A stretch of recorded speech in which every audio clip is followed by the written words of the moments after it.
खानों का। साकी अगर यही हाल रहा तेरे मैं खानों का, ढेर लग जाएगा टूटे हुए पैमानों का। और न कोई खालिद है न तारिक है न इब्ने कासिम, न कोई खालिद है न तारिक है न इब्ने कासिम। रास्ता साफ है बढ़ते हुए शैतानों का, रास्ता साफ है बढ़ते हुए शैतानों का। सदर आली वकार जनाब मुअज़्ज़म शहजाद साही साहब, उनके साथ तशरीफ रखते जनाब सईद कासिम शिराजी साहब, और उनके साथ तशरीफ रखते जनाब वकार रांझा साहब, deputy general secretary Pakistan Tehreek Insaf coat Mohammad, जनाब मोहम्मद तारिक रांझा साहब जनरल सेक्रेटरी डिवीजन सरगोदा, और मेरे तहसील कोट मोहम्मद के नाज़िम मंजमन तलबा इस्लाम मार उमैर लक साहब, जनरल सेक्रेटरी कोट मोहम्मद, सेक्रेटरी प्रोग्राम, नाज़िम प्रोग्राम, अजीज तलबा, रीडर कॉलेज के दोस्तों, डिग्री कॉलेज के दोस्तों और सुपीरियर कॉलेज के सुपीरियर तलबा, कश्मीर के इस खूबसूरत सेमिनार में हम एक दूसरे के साथ अफकार शेयर कर रहे हैं। इंडिया का शुरू दिन से कश्मीर से मुतल्लिक एक नैरेटिव और एक मौक़िफ़ है। पाकिस्तान का भी शुरू दिन से कश्मीर से मुतल्लिक एक नैरेटिव, एक मौक़िफ़ है। मुझसे पहले जो दोस्तों ने गुफ्तगू फरमाई है उन्होंने भी मुख्तलिफ चीज़ों पर रोशनी डाली है। मैं, आप चूंकि तालिब इल्म हैं, आपने चूंकि मुतालिया पाकिस्तान पढ़ी है, आप चूंकि रोजाना मीडिया पर कश्मीर के हवाले से खबरें सुनते हैं, आप फेसबुक की पोस्टों पर कमेंट भी करते हैं, आप फेसबुक पर ऐसी पोस्टें भी लगाते हैं। एक सवाल मैं आपकी मेमोरी को रिफ्रेश करने के लिए और आपकी मेमोरी को, आपकी यादाश्त को चेक करने के लिए आप पे पुट करता हूं, और जो सबसे पहले उसका ठीक जवाब देगा मैं अपना कलम उसको तोहफे में दूंगा। आप ये बताएं कि इंडिया का पहले दिन से क्या मौक़िफ़ है कि कश्मीर हमारा क्या है। जिस तरह के जिन्हों ने कहा था कश्मीर हमारी शाहरग है, ये क्वेश्चन पूछना था लेकिन मुस्तफाई साहब ने जवाब बता दिया। जिन्हों ने कहा था 48 में कश्मीर हमारी शाहरग है, इंडिया उस वक्त से लेकर आज तक क्या कर रहा है, कश्मीर हमारा क्या है, वो लफ्ज़ बताएं। किस बंदे ने, सकलैन साहब ने सबसे पहले बताया है। ये पेन इनके लिए गिफ्ट है जनाब।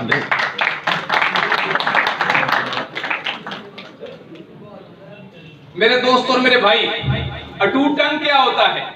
Integral part. ये बाजू मेरे जिस्म का अटूट अंग है, ये आंख मेरे जिस्म का अटूट अंग है, ये कान मेरे जिस्म का अटूट अंग है। यानी जो खुद जुदा नहीं होता, जिसको जबरदस्ती जुदा किया जाता है, और जब किसी जिस्म से उसका कोई आर्गन, उसका कोई अटूट अंग दूर होता है तो उसे इंतहाई तकलीफ होती है। इंडिया, कभी ऐसा हुआ है कि कोई जानबूझकर अपना बाजू काट दे, कभी ऐसा हुआ है कि कोई जानबूझकर अपना कान काट दे, कभी ऐसा हुआ है कि कोई जानबूझकर अपनी टांग काट दे। ये इंसानी फितरत और इंसानी नेचर के खिलाफ है। और इंडिया का जो नैरेटिव है वो उसके अमल से मुर्दा हो चुका है। एक तरफ वो कहता है कि इंडिया मेरा बाजू है, एक तरफ वो कहता है कि इंडिया मेरा अटूट अंग है, सॉरी कश्मीर मेरा अटूट अंग है। इंडिया कहता है कश्मीर मेरा अटूट अंग है, कश्मीर मेरा बाजू है, मेरा इंटीग्रल पार्ट है। दूसरी तरफ वो कश्मीर पे टैंक चलाता है, वो कश्मीर पे गोलियां चलाता है, वो कश्मीर पे गन्ने चलाता है। इसका मतलब है कि उसका अटूट अंग नहीं है, कश्मीर हमारा अटूट अंग है, कश्मीर हमारा। उनका आर्गुमेंट ही गलत है। उन्होंने अमल से साबित कर दिया है कि हमारा कश्मीर से पे नाजायज कब्जा है, हम नाजायज काबजीन हैं, और जो कहीं पे नाजायज कब्जा करते हैं एक दिन नाजायज कब्जा खत्म ही हो जाता है। आपने देखा पाकिस्तान में कितने लोगों ने नाजायज कब्जे किए हुए थे और कितने लोगों को वो वापस भी करने पड़े। सरकार की जमीनों पे भी नाजायज कब्जे थे। जब तक सरकार सोई रही, नाजायज कब्जे कायम रहे। जब सरकार जागी, नाजायज कब्जे खत्म हो गए। कश्मीर पर इंडिया का नाजायज कब्जा तब तक है जब तक पाकिस्तान सोया हुआ है, पाकिस्तान की क़यादत सोई हुई है, डायलॉग करती नहीं है। लेकिन जब भी पाकिस्तान की क़यादत जागेगी, पाकिस्तान की मिलिट्री जागेगी, पाकिस्तान की फौजी और सिविल क़यादत में हमांगी होगी, जब भी रसूलुल्लाह का पैगाम जिहाद लेकर निकलेंगे, तो फिर ये कब्जा छूट जाएगा, कश्मीर आजाद होगा, आजाद होगा।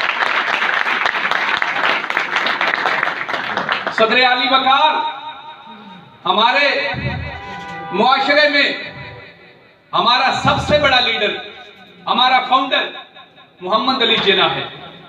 मोहम्मद अली जिन्ना, हमारे लिबरल्स भी कहते हैं कि मोहम्मद अली जिन्ना तो लिबरल पाकिस्तान चाहते थे।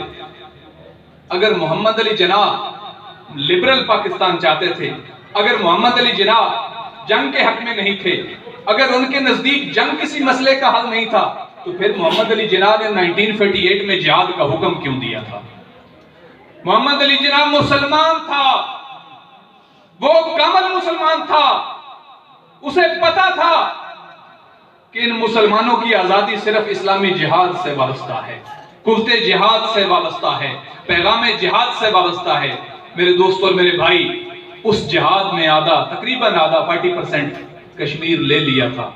उसके बाद आज तक डायलॉग से क्या लिया?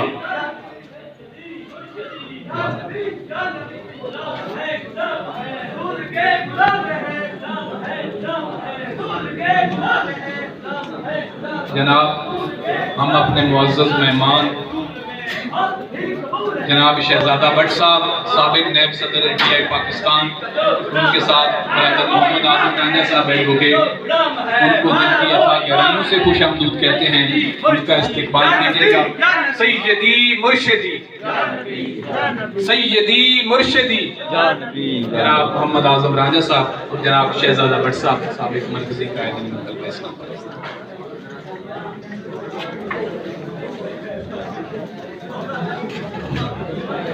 तशरीफ रखिए अजीज तलबा, तशरीफ रखिए, तशरीफ रखिए।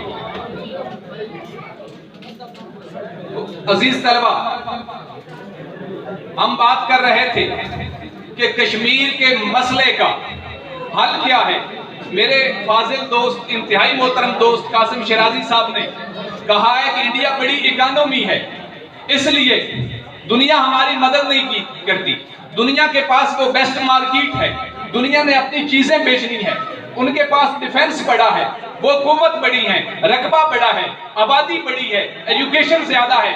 लेकिन मैं इंतहाई माजरत के साथ अर्ज करता हूं कि मेरे दोस्तों और मेरे भाई, क्या 48 और 47 में उस वक्त भी इंडिया बड़ा मुल्क था। 48 में भी इंडिया की इकोनॉमी हमसे बड़ी थी। 48 में भी इंडिया के पास असला हमसे ज्यादा था। तमाम असला फैक्ट्रियां इंडिया के पास थी, हमारे पास एक भी फैक्ट्री नहीं थी। इंडिया के खजाने में पैसे हमसे ज्यादा थे, हमें 20 करोड़ खजाने से मिले थे, इंडिया ने वो भी नहीं दिए थे। इसके बावजूद हमने 48 की जंग लड़ी थी। हम जंग में बहुत हद तक कामयाब हुए थे। हमने 40% कश्मीर आजाद करवाया था। वजह इकोनॉमी नहीं थी, वजह वेपन नहीं थे, वजह मुआशी या फौजी कुव्वत नहीं थी, वजह मोहम्मद अली जिन्ना की क़यादत थी। मोहम्मद अली जिन्ना की क़यादत थी, उस पर लोगों को एतमाद था, वो मुसलमानों का लीडर था।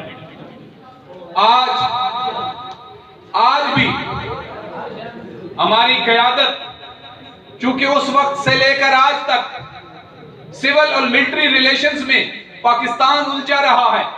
आज भी अगर पार्लिमान, फौज, सियासतदान एक पेज पर मुत्तफिक होते हैं तो आज भी कश्मीर का हल मुमकिन है। लेकिन कश्मीरियों का एक कौमी शायर है मियां मोहम्मद बख्श, उसने बात बहुत पहले की थी। उस वक्त ये कश्मीर का मसला भी नहीं था, लेकिन आज ऐसे लगता है कश्मीरी ये सोचते होंगे कि उसने बात आज के हालात हाजरा के मुताबिक की थी। दुनिया ते जो कम ना आया, मियां मोहम्मद बख्श ने कहा था, दुनिया ते जो कम ना आया, औखे सौखे वेले उस बेफैजे संगी को लो बेहतर यार अकेले। पाकिस्तान किस मुंह से कहता है हम कश्मीर के अमीन हैं? वो मदद के लिए चीख रहे हैं, ये उनकी मदद नहीं करते, ये कहते हैं मोदी आओ हमारे साथ डायलॉग कर। ऐसे भी कभी दुनिया में डायलॉग हुए हैं? अफगानिस्तान वाले देखो, उन्होंने मारे खाए, वो कत्ल हुए, लेकिन बिल आखिर दुनिया उनके साथ बात करने पर मजबूर हुई, दुनिया उनका नैरेटिव मानने पर मजबूर हुई। कल तक जो सबसे बड़े दहशतगर्द थे दुनिया के सामने, आज दुनिया उनके साथ बैठी, दुनिया उनके साथ डायलॉग कर रही है, दुनिया उनका नैरेटिव मान रही है। मेरे दोस्त और मेरे भाई, अगर औखे इससे औखा वक्त, इससे मुश्किल वक्त कश्मीर पे और क्या आएगा? उनके मैं ये किसके नाम लिखूं, क्या अलम गुजर रहे हैं, मेरे लोग मर रहे हैं, मेरे शहर जल रहे हैं, कोई और तो नहीं है, पसे खंजर आजमाई, हम ही कत्ल हो रहे हैं, हम ही कत्ल कर रहे हैं। मेरे दोस्तों और मेरे भाई, पाकिस्तानी अवाम आज भी कश्मीर के फौजी हल पर इत्तेफाक करती है।